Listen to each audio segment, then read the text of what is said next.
जय संतोषी माँ। प्रिय श्रोताओं, आज शुक्रवार के दिन सुनिए संतोषी माता की संपूर्ण कथा और आरती। एक गांव में एक बुढ़िया रहती थी जिनके 7 बेटे थे। 6 बेटे कमाने वाले थे, लेकिन एक बेटा निकम्मा था। बुढ़िया माँ 6 पुत्रों का जूठा 7वें पुत्र को दिया करती। 7वां पुत्र एक दिन अपनी पत्नी से बोला, देखो मेरी माता का मुझ पर कितना प्रेम है। वह बोली, क्यों नहीं, सबका जूठा बचा हुआ तुमको जो खिलाती है। तब वह बोला, जब तक आंखों से ना देखूं मान नहीं सकता। पत्नी ने हंसकर कहा, देख लोगे तब तो मानोगे ना। फिर कुछ दिनों के बाद एक बड़ा त्योहार आया। घर में 7 तरह के भोजन और चूरमा के लड्डू बने। वह पत्नी की बात को जांचने के लिए सिर दर्द का बहाना बनाकर पतला कपड़ा ओढ़कर रसोई में जाकर सो गया और कपड़े में से सब देखता रहा। 6 भाई भोजन करने आए। उसने देखा माँ ने उनके लिए सुंदर सुंदर आसन बिछाए, 7 तरह की रसोई परोसी और आग्रह कर करके उन्हें भोजन कराती रही। वह चुपचाप देखता रहा। 6 भाई भोजन करके उठ गए। तब माँ ने उनकी 5 थालियों में से लड्डुओं के टुकड़ों को उठाया और एक लड्डू बनाया। जूठन साफ करके माँ ने उससे पुकारा, उठ बेटा उठ, तेरे भाइयों ने भोजन कर लिया, तू भी उठकर भोजन कर ले। तब उसने कहा, माँ मुझे भोजन नहीं करना, मैं परदेश जा रहा हूँ। माता ने कहा, कल जाना हो तो आज ही चला जा। वह बोला, हाँ हाँ आज ही जा रहा हूँ। ऐसा कहकर वह घर से निकल गया। चलते समय उसे पत्नी की याद आई। वह गौशाला में कंडे थाप रही थी। तब वह वहां जाकर बोला, सुनो मेरे पास तो कुछ नहीं है, ये अंगूठी है, ये ले लो और अपनी कोई निशानी मुझे भी दे दो। पत्नी बोली, मेरे पास क्या है, ये गोबर भरा हाथ है। ऐसा कहकर उसकी पत्नी ने पीठ पर गोबर के हाथ की थाप मार दी। तब वह चल पड़ा। चलते चलते दूर देश में पहुंच गया। वहां एक साहूकार की दुकान थी। वहां जाकर बोला, सेठ जी मुझे नौकरी पर रख लो। साहूकार को नौकर की सख्त जरूरत थी। साहूकार ने कहा, काम देखकर तनख्वाह मिलेगी। उसने कहा, सेठ जी जैसा आप ठीक समझे। अब उसे साहूकार के यहाँ नौकरी मिल गई। वह वहां दिन रात मेहनत से काम करने लगा। कुछ दिन में दुकान का लेन देन, हिसाब किताब, ग्राहकों को माल बेचना, सारा काम करने लगा। साहूकार के 7-8 नौकर थे, वे सब चक्कर खाने लगे, लेकिन उसने अपनी लगन, परिश्रम और ईमानदारी से सभी को पीछे छोड़ दिया और उसे फिर अपने किए का फल भी मिला। सेठ ने भी उसका काम देखा और 3 महीनों में ही उसे मुनाफे में साझीदार बना लिया। परिश्रम करते करते 12 वर्षों में ही वह नगर का नामी सेठ बन गया और सेठ अपना सारा कारोबार उस पर छोड़कर बाहर चला गया। इधर घर पर उसकी पत्नी पर क्या बीती वह भी सुनिए। सास ससुर उसे अब दुख देने लगे। गृहस्थी का सारा काम करवाकर उसे लकड़ी लेने जंगल में भेजा करते। इस बीच घर की रोटियों के आटे से जो भूसी निकलती उसकी रोटी बनाकर रख दी जाती और फूटे नारियल की नरेली में पानी दिया जाता। इस तरह उसके दिन बीतते रहे। एक दिन जब वह जंगल में लकड़ी लेने जा रही थी, तब उसे रास्ते में बहुत सी स्त्रियां संतोषी माता का व्रत करती दिखाई दी। वह वहां खड़ी होकर पूछने लगी, बहनों ये तुम किस देवी या देवता का व्रत कर रही हो और इसके करने से क्या फल मिलता है? इस व्रत के करने की क्या विधि है? यदि तुम अपने इस व्रत का विधान मुझे समझाकर कहोगी तो मैं तुम्हारा बड़ा एहसान मानूंगी। उनमें से एक स्त्री बोली, सुनो ये संतोषी माता का व्रत है। इसके करने से निर्धनता और दरिद्रता का नाश होता है, लक्ष्मी आती है, मन की चिंताएं दूर होती हैं, मन को प्रसन्नता और शांति मिलती है, निपुति को पुत्र मिलता है, पति बाहर गया हो तो वह शीघ्र लौट आता है, कुमारी कन्या को मनपसंद वर मिलता है, चलता मुकदमा खत्म हो जाता है, कलह क्लेश की स्थिति हो तो मुख शांति होती है, घर में धन जमा हो, धन जायदाद का लाभ होता है, और भी जो कुछ भी मन में हो, जो कुछ भी कामना हो, सब संतोषी माता की कृपा से पूरी हो जाती है, इसमें संदेह नहीं। तब वह पूछने लगी, ये व्रत कैसे किया जाता है, ये भी बताओ तो बड़ी कृपा होगी। वह स्त्री कहने लगी, बहन बिना परेशानी, श्रद्धा और प्रेम से जितना भी बन सके प्रसाद लेना। 5.25 पैसे से 5.25 आने या फिर इससे भी ज्यादा शक्ति और भक्ति के अनुसार गुड़ और चना लेना।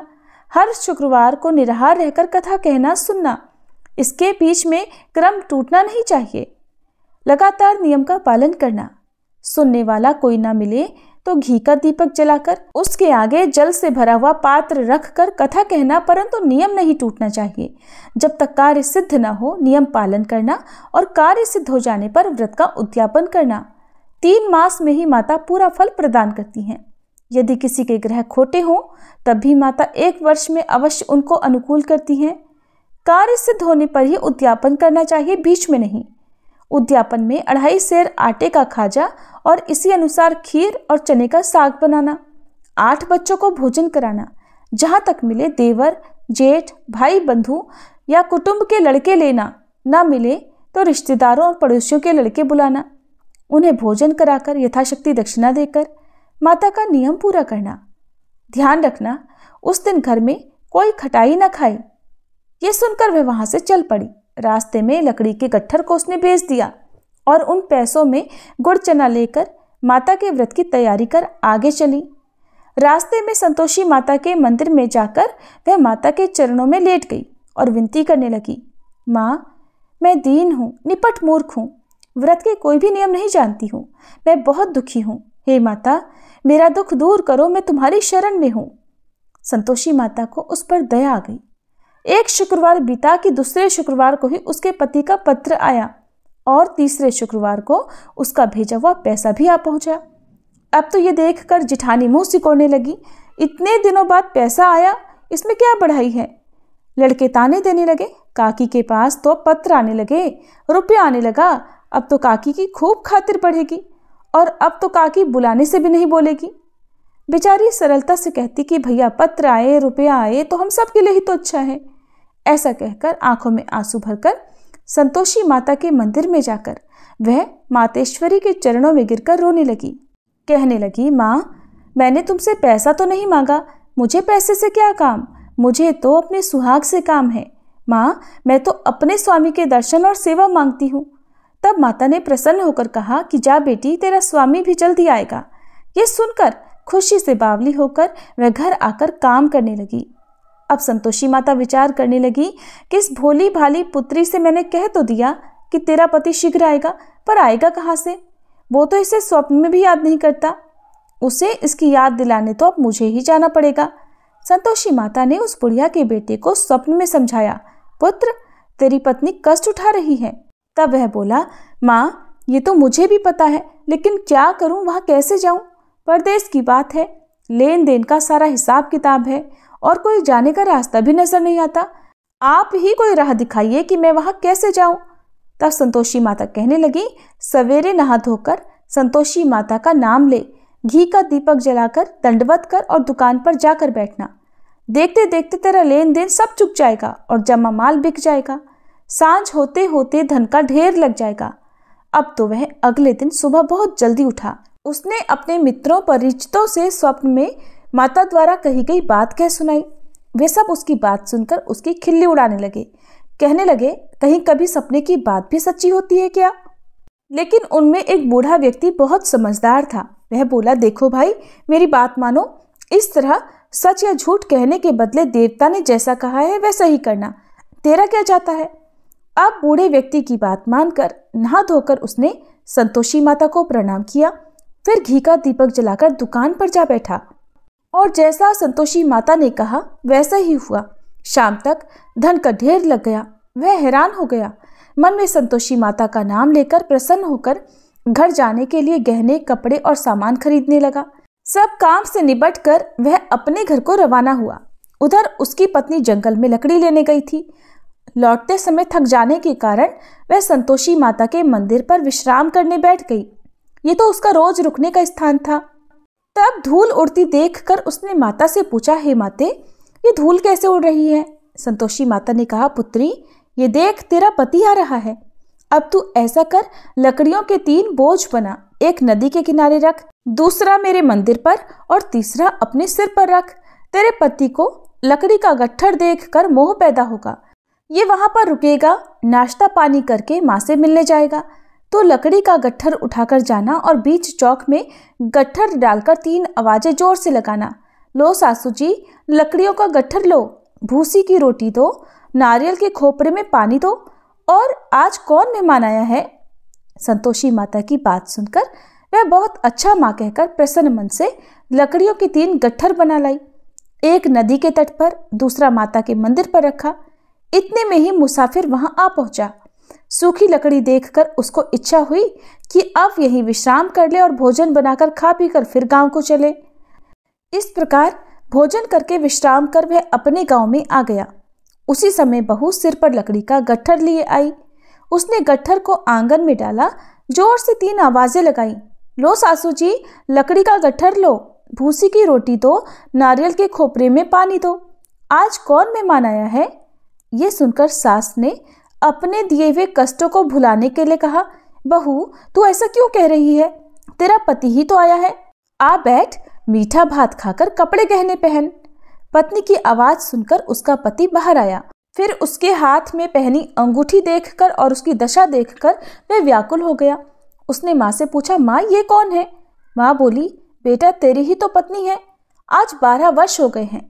जब से तू गया है तब से सारे गांव में जानवर की तरह भटकती फिरती है। काम काज कुछ करती नहीं, 4 समय आकर खा जाती है। अब मुझे देखकर भूसी की रोटी और नारियल के खोपरे में पानी मांगती है। तब वह बोला, माँ मैंने इसे भी देखा है और तुम्हें भी। मुझे दूसरे घर की चाबी दो, मैं उसमें रहूंगा। माँ ने कहा, ठीक है बेटा, जैसी तेरी मर्जी। ऐसा कहकर माँ ने चाबी का गुच्छा बेटे के सामने रख दिया। उसने दूसरे घर को खोलकर सारा सामान जमाया। एक ही दिन में वहां राजा के महल जैसा ठाट बाट हो गया। अब क्या था, वह सुख भोगने लगी। अगला शुक्रवार उसने अपने पति से कहा कि सुनो, मुझे संतोषी माता का उद्यापन करना है। पति बोला, बहुत अच्छा, खुशी से कर लो। अब वह उद्यापन की तैयारी करने लगी। जेठ के लड़कों को भोजन के लिए कहने गई। उन्होंने मंजूर किया, परंतु पीछे से जेठानी ने अपने बच्चों को सिखलाया, देखो रे, भोजन के समय सब लोग खटाई मांगना, जिससे उसका उद्यापन पूरा ना हो। अब लड़के भोजन करने आए।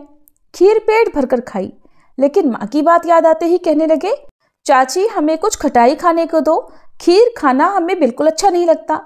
और लड़के उठ खड़े हुए, फिर बोले, पैसे लाओ। भोली भाली बहू कुछ भी नहीं जानती थी, उसने उन लड़कों को पैसे दे दिए। लड़कों ने बाजार जाकर उन पैसों से इमली खरीदी और खाई। ये सब देखकर अब बहू पर संतोषी माता का कोप हुआ। राजा के दूत उसके पति को पकड़कर ले गए।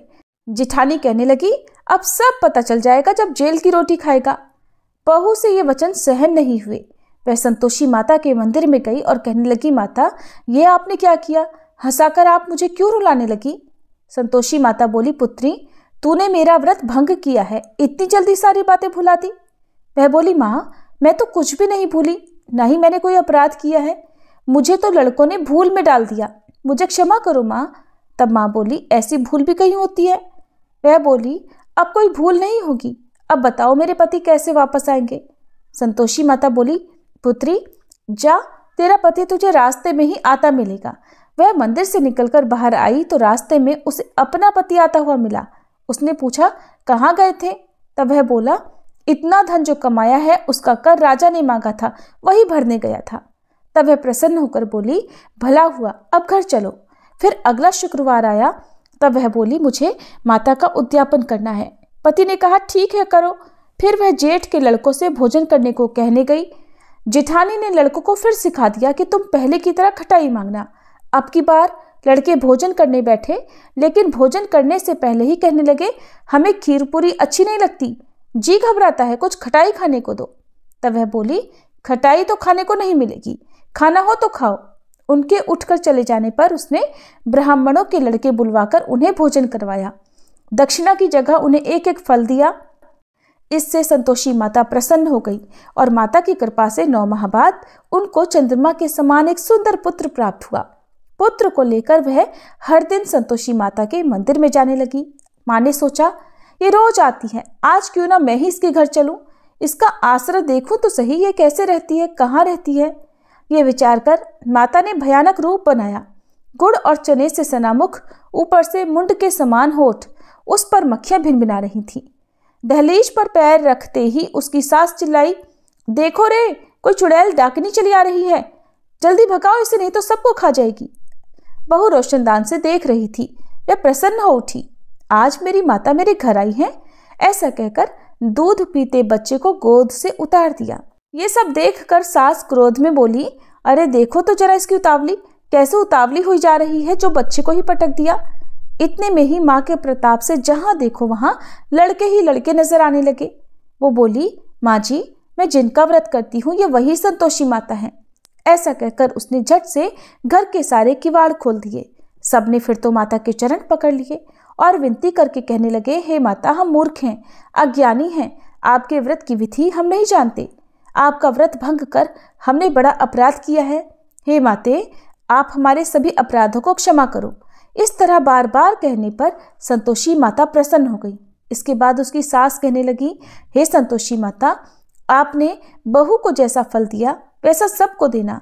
जो यह कथा सुने या पढ़े उसके भी सभी मनोरथ पूर्ण करना। प्रेम से बोलिए संतोषी माता की जय। जय संतोषी माता मैया, जय संतोषी माता, अपने सेवक जन की सुख संपत्ति दाता। ओम जय संतोषी माता। सुंदर चीर सुनहरी माँ धारण कीन्हो, हीरा पन्ना दम के तन श्रृंगार लीन हो। ओम जय संतोषी माता। गेरू लाल छटा छवि बदन कमल सोहे, मंद हसत करुणामयी त्रिभुवन जन मोहे। जय संतोषी माता। स्वर्ण सिंहासन बैठी चवर डुरे प्यारे, धूप दीप मधुमेवा भोज धरे न्यारे। जय संतोषी माता। गुड़ अरुचना परम प्रिय तामे संतोष कियो, संतोषी कहलाई भक्तन वैभव दियो। जय संतोषी माता। शुक्रवार प्रिय मानत आज दिवस सोही, भक्त मंडली छाई कथा सुनत मोही। जय संतोषी माता। मंदिर जगमग ज्योति मंगल ध्वनि छाई, विनय करे हम सेवक चरणन सिर नाई। जय संतोषी माता। भक्ति भावमय पूजा अंगीकृत कीजे, जो मन बसे हमारे इच्छित फल दीजे। जय संतोषी माता। दुख दारिद्री रोगी संकट मुक्त किए, बहुधन धान्य भरे घर सुख सौभाग्य दिए। जय संतोषी माता। ध्यान धरे जो तेरा वांछित फल पायो, पूजा कथा श्रवण कर घर आनंद आयो। जय संतोषी माता। चरण गहे की लज्जा रखियो जगदम्बे, संकट तू ही निवारे दयामयी अम्बे। जय संतोषी माता। संतोषी माता की आरती जो कोई जन गावे, रिद्धि सिद्धि सुख संपत्ति जी भर के पावे। जय संतोषी माता। जय संतोषी माता मैया, जय संतोषी माता, अपने सेवक जन की सुख संपत्ति दाता। जय संतोषी माता।